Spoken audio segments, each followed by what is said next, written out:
Para apoyarle y ayudarle a perseverar en la tarea, Pablo le da 5 maravillosos estímulos. Un amigo fiel que ora, versículo 1 al 5. Pablo enfrentaba el martirio, sin embargo, dedicaba tiempo para orar por Timoteo. Al comparar 1 Timoteo capítulo 1, versículo 1 con 2 Timoteo capítulo 1, versículo 1, se puede ver que Pablo enfrentaba la muerte. Pensaba ahora respecto a la promesa de vida que es en Cristo Jesús. Y vaya qué maravillosa promesa. Le asegura a Timoteo su amor y oración y de que le recordaba día y noche. Le recuerda que hay mucho por el cual estar agradecido a Dios a pesar de los problemas que estaba enfrentando. Le recuerda de su herencia piadosa y de la fe que Dios le había dado para la vida diaria y el servicio cristiano. Qué bendición es tener amigos cristianos que oren por nosotros. Qué estímulo es orar por otros y ayudarles en sus vidas espirituales. Lea 1 Samuel capítulo 12, versículo 23. Un maravilloso don, versículos 6 al 7. Pablo le recuerda que estaba olvidándose del don que Dios le había dado, capítulo 4, versículo 14, y que necesitaba avivarlo, como cuando alguien sopla los leños de una fogata que se está apagando a fin de reavivar la llama. Al parecer, Timoteo estaba perdiendo el entusiasmo por la obra del Señor. En el versículo 7, Pablo escribe respecto al Espíritu Santo. El Espíritu no genera temor en nosotros. Romanos capítulo 8, versículo 15. Sino más bien poder, amor y disciplina. Mente sana, dominio propio. Todo cristiano necesita esas 3 cosas. El Espíritu Santo es el poder en nuestras vidas espirituales. Hechos capítulo 1, versículo 8. Efesios capítulo 3, versículo 20 y 21.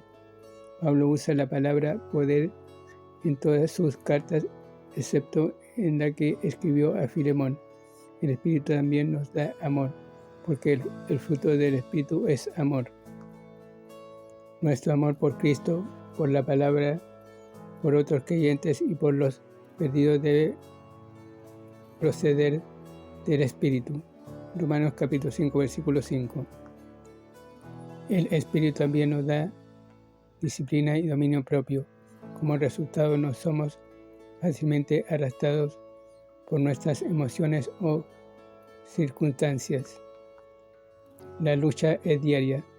Cuando el Espíritu está en control, experimentamos paz y sosiego y el temor y la cobardía se desvanecen. Nótese Hechos capítulo 4, versículo 1 al 22. El versículo 13 en especial. Un llamamiento santo, versículos 8 al 11. Pablo era un preso en Roma. No te avergüences de mí ni del Evangelio. Le amonestaba a Pablo. Salmos para defender tales doctrinas falsas y extrañas, como la de que el alma va a dormir y que no va al infierno. Un Salvador fiel, versículo 12 al 14. Qué estímulo saber que Cristo es fiel y puede guardar a los suyos. Yo sé a quien he creído, era la confianza de Pablo. En el versículo 12, Pablo dice que sabe que puede confiar en Cristo, que Cristo le guardará a él y a su alma. Forma en el versículo 13 significa bosquejo. La iglesia tenía ciertas definiciones de la sana doctrina, y apartarse de ellas era pecado. Mediante el poder del Espíritu, Timoteo debía aferrarse a aquel bosquejo básico de doctrina. Versículo 14. Los versículos 12 y 14 son paralelos. Cristo en gloria es poderoso para guardar lo que le había dado, y el Espíritu en la tierra nos ayuda a guardar lo que Cristo nos ha dado. Un ejemplo piadoso, versículo 15 al 18. Todos en Asia habían abandonado a Pablo. Los dos hombres que mencionan tal vez hayan sido miembros de la iglesia de Éfeso, personas que Timoteo conocía personalmente, pero uno de ellos había permanecido fiel. Onesíforo, uno que rinde provecho o beneficio. Este piadoso hombre era quizás diácono en Éfeso, porque el versículo 18 se puede traducir y en cuántas cosas sirvió por entero como diácono, puesto que la palabra griega que se usa para traducir ayudó también significa diácono.